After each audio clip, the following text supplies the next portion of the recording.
তো নমস্কার বন্ধুরা, আপনাদের প্রত্যেককে স্বাগত জানাই আমার ইউটিউব চ্যানেলে। তো আমি আগের ভিডিওতে বলেছিলাম যে আরআরবি গুয়াহাটির পর আমি আরআরবি কলকাতার যে ইস্টার্ন জোন সেটা নিয়ে একটা ভিডিও বানাবো। তো সেই ভিডিওটাতে আমি যদি আপনাদেরকে বলতে চাই, আমি কালারটা চেঞ্জ করে নিচ্ছি। তো মোটামুটি যদি ভ্যাকান্সির কথা বলা হয় আপনাদেরকে, ভ্যাকান্সি যদি আমি বলি, তো ভ্যাকান্সি আছে 1817টা, এটা হলো ভ্যাকান্সি। নেক্সট হচ্ছে total form fill up application কটা পড়েছে। টোটাল অ্যাপ্লিকেশান কিন্তু এর মধ্যে পড়েছে প্রায় 7.93 লাখ, 7,93,000 কিন্তু অ্যাপ্লিকেশান পড়েছে। আর যেটা হিসাবে যদি পার সিট কম্পিটিশান হয়, যদি করা হয় তাহলে ওই মোটামুটি 437, 438 এরকম কিন্তু কম্পিটিশান কিন্তু পার সিট কম্পিটিশান হচ্ছে। তো এটা হলো প্রথম ডেটা। এই ডেটাটা কিন্তু ভালো করে মনে রাখতে হবে। গুয়াহাটিতে মোটামুটি আমাদের অনেক বেশি, 570-এর কাছাকাছি, 560, 570-এর কাছাকাছি। এখানেও কিন্তু 437, দুটো কিন্তু খুব একটা তফাৎ নেই। এবার আপনারা বলবেন গুয়াহাটির থেকে মাত্র তো 200 সিট কম, তার জন্য কিন্তু প্রায় কম্পিটিশানটাও কিন্তু অনেকটা বেশি। গুয়াহাটিতে আমি আগের ভিডিওতে করেছি, যারা যারা গুয়াহাটি অ্যাপ্লাই করেছেন তারা আমার আগের ভিডিওতে দেখতে পারবেন, আমার চ্যানেলে প্লেলিস্টে পেয়ে যাবেন যে গুয়াহাটির যে এক্সপেক্টেড মার্কস এবং কাট অফ কত হয়েছে সেটা আমি ভিডিওটা করেছি। এবং আমার যে এক্সামটা হয়েছিল সেটাতে আমি কেমন অ্যাটেম্প করেছি সেটার ভিডিও কিন্তু করে দেওয়া আছে। আপনাদের যাদের আশা করছি পরবর্তীকালে যাদের এক্সাম আছে ফেব্রুয়ারি মাসে, তাদের অনেকটা হেল্প হবে, বা যারা এক্সাম দিয়েছেন তাদেরও হয়তো কিছুটা হেল্প হতে পারে। তো এবার নেক্সট পয়েন্টে আসা যাক। নেক্সট পয়েন্ট হচ্ছে আমাদের যে এর আগে যে এক্সামটা হয়েছিল, এর আগে এক্সাম আমাদের হয়েছিল কিন্তু 2022-এ, মানে হিসাবে ছিল ওটা 2019-এর, বাট ওটার এক্সাম কিন্তু 2022-এর পুজোর আগে, মোটামুটি সেপ্টেম্বর মাসের দিকে, অক্টোবর মাসের দিকে কিন্তু তার এক্সাম হয়েছিল। এবার সে বছর কিন্তু ভ্যাকান্সি কিন্তু অনেক বেশি ছিল, 10,000 ওই 837 বা এরকম কোনো একটা ছিল, 873 সামথিং বোধ হয়, এরকম কিন্তু একটা অ্যাপ্রক্সিমেট ভ্যাকান্সি ছিল। ইস্টার্ন জোনের কথা বলছি আমি, অবশ্যই কিন্তু প্রতিটা কিন্তু ইস্টার্ন জোনের কথা বলছি, আমি সাউথ ইস্টার্নের কথা বলছি না। সেই ভ্যাকান্সিতে মোটামুটি যদি কাট অফ বলা হয়, আগের বারের কাট অফটা বলি যদি আমি, আগের বার UR, OBC, SC, ST, EWS, এটা কিন্তু আমি প্রতিটাই বলছি কিন্তু পিইটির জন্য, আমি পিইটির কাট অফ বলছি। পিইটির কাট অফ কিন্তু আগের বার ইউআরের জন্য গেছিলো এই ভ্যাকান্সিতে 10,800 ভ্যাকান্সির ওপরেও কিন্তু গেছিলো 69.60, ঠিক আছে। ওবিসির গেছিলো 65.89, এসসির ক্ষেত্রে গেছিলো 58.76 বা 77, এসটির ক্ষেত্রে গেছিলো 48.28। আর যদি আমি ইডাব্লিউএসটা বলি, আগের বছর যেহেতু ইডাব্লিউএস কম ছিল তো ইডাব্লিউএসে তেমন অ্যাপ্লাই করেনি, তো 50.46 বা 48 এরকম টাইপের কিন্তু ইডাব্লিউএস ছিল, কারণ তখন ইডাব্লিউএস নতুন 2019 সালে, তখন কিন্তু ইডাব্লিউএসে তখন কিন্তু সেই পরিমাণ অ্যাপ্লাই করেনি যে পরিমাণ এখন হচ্ছে। তো এটা কিন্তু তখনকার কম্পিটিশান, তখনকার কলকাতাতে কিন্তু এত ভ্যাকান্সি হওয়া সত্ত্বেও কিন্তু এটা হয়েছিল। আবার আমার যতটা মনে আছে, আফটার পিইটি কিন্তু এই কাট অফে অ্যাভারেজে 5 নাম্বার, 6 নাম্বার করে কিন্তু বেড়েছিল, প্রায় অ্যাভারেজে 6 নাম্বার করে কিন্তু বেড়েছিল। জেনারেলের ক্ষেত্রে প্রায় 75 হয়েছিল, ওবিসির ক্ষেত্রে আমার মনে আছে 73 না 72 পয়েন্ট সামথিং এরকম কাট অফ কিন্তু ছিল। এবং ভবিষ্যতে তারপর ওয়েট লিস্টও আসে, সেটা পরের কথা। তো এবার আমি এবছরকার যদি কথা বলা হয়, সো বেসিক্যালি যদি আমি এবারটার কথা বলি, তাহলে আমরা তো প্রথমেই বললাম আমার 1817 এবছর ভ্যাকান্সি আছে। তো আমি ক্যাটাগরি ওয়াইজ ভ্যাকান্সিটা বলছি।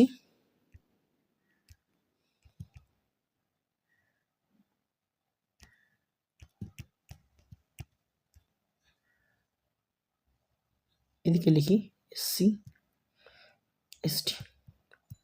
তো এইটা হচ্ছে আমাদের ক্যাটাগরি। এবার ক্যাটাগরি ওয়াইজ যদি আমি ভ্যাকান্সিকে ভাগ করা হয়, তো মোটামুটি ইউআরে কিন্তু আছে 767, এই পরিমাণ ভ্যাকান্সি আউট অফ 1817 টোটাল এই ভ্যাকান্সির, ঠিক আছে। এবার যদি ইডাব্লিউএস, এবার যদি ওবিসিটাকে ভাবি, তো ওবিসিতে আছে মোটামুটি 477, ইডাব্লিউএসে কিন্তু ভ্যাকান্সি আছে 160, এসসিতে কিন্তু ভ্যাকান্সি আছে 262, আর এসটিতে ভ্যাকান্সি আছে 144। এবার এই ভ্যাকান্সিটা কিন্তু যথেষ্ট পরিমাণে আছে। এবার কম্পিটিশনটা টাফ আছে, যেহেতু প্রচুর ছেলে পরীক্ষা দিচ্ছে। এবার আমার মনে হয় না, যেটা আমার মনে হচ্ছে, আগের বছর কিন্তু অনেকে যদি বলেন গুয়াহাটি এবং কলকাতার তুলনা করতে বলা হলে, তো আগের বছর যেহেতু কাট অফটা কম দেখেছে, সেই জন্য অনেক বাইরের জোনের অনেকেই রয়েছে যারা হয়তো কম কম নাম্বার মনে হচ্ছিল পাচ্ছে বা পাবে, তারাও কিন্তু এবছর কিন্তু গুয়াহাটিতে কিন্তু অ্যাপ্লাই করেছে। সেই জন্য হয়তো গুয়াহাটিতে কিন্তু সেই যেটা কলকাতাতে 437, সেটা কিন্তু গুয়াহাটিতে 570 মতো রেঞ্জে কিন্তু যাচ্ছে, এটা কিন্তু আমার মনে হচ্ছে। এবার যদি আমি বলি এক্সপেক্টেড একটা কাট অফ যদি বলা হয়, যেটার জন্য আপনারা এতক্ষণ ধরে ওয়েট করছেন, তো ইউআর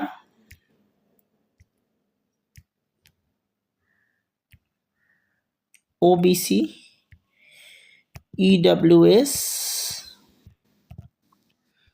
এসসি এসটি আর সিসিএদের জন্য তো আমি বলছি না, এটা বা পিডাব্লিউবিডি, এদের তো নর্মাল 40 থেকে 50% এই নাম্বারে পাস করে যাবেন তারা।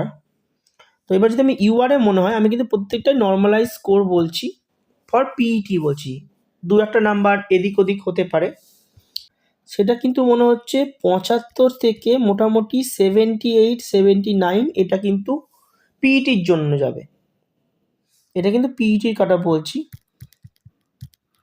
এরপর কিন্তু 1 2 3 নাম্বার কিন্তু বেড়ে যেতেই পারে, আগেরবার যেমন 5 7 নাম্বার বেড়েছিল সেরকম না বাড়তেই পারে, কারণ ভ্যাকান্সি কম, তার মানে তার 3 টাইমসটাও কম হবে। তো আর আগের বছর প্রচুর ছেলেপিলে কিন্তু ফিজিক্যালে পাস করেছিল, ঠিক আছে, সেই জন্য একটা কাট অফটা কিন্তু অতটা বেড়েছিল।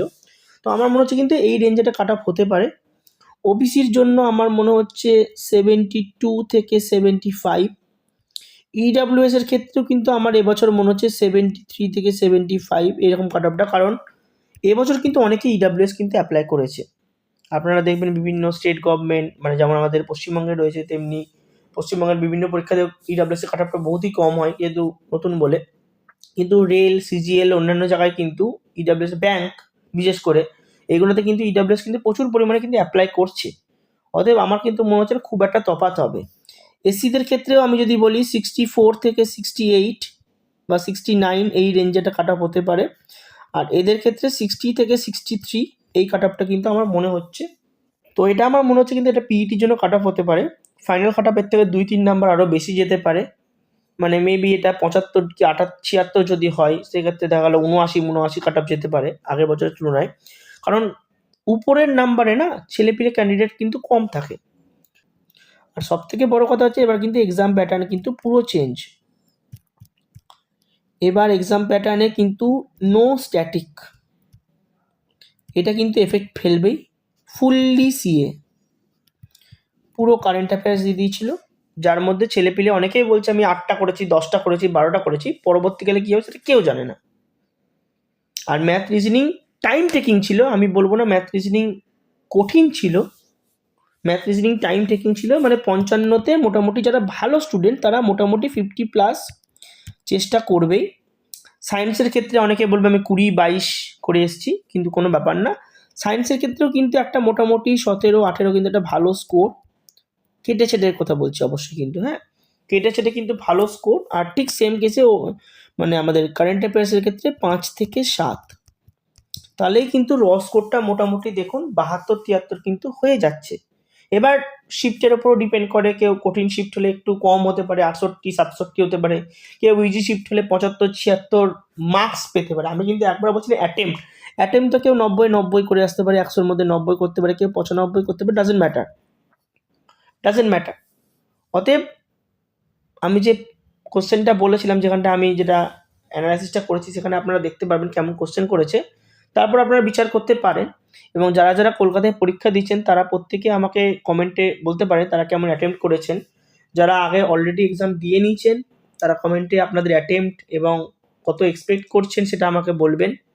এবং যারা পরীক্ষা দেননি তারা আমার যে এক্সামটা আছে, এক্সামের যে ভিডিওটা আছে সেটা দেখতে পারেন এবং ভালো করে পড়াশোনা করুন। তারা 1 মাস টাইম আছে, তারা ভালো করে কারেন্ট অ্যাফেয়ার্সটা পড়ে, তবে আমার মনে হচ্ছে কিন্তু রেল আবার কিন্তু প্যাটার্নটা পাল্টে দিতে পারে, কিছুটা ট্রিকি করতে পারে, কারণ 1-1.5 মাস কিন্তু আপনারা বেশি টাইম পাচ্ছেন। অতএব সেক্ষেত্রে কিন্তু ওকে হার্ডনেসটা বাড়াতেই হবে, আমার যেটা মনে হয়। বাকিটা এবার রেলের ওপর ডিপেন্ড করছে। তো ভিডিওটি যদি পছন্দ হয় ভিডিওটিকে লাইক করবেন, চ্যানেলটিকে সাবস্ক্রাইব করবেন আর আমার ভিডিওতে ভালোবাসা দিবেন। তো দেখা হচ্ছে পরের ভিডিওতে। ধন্যবাদ।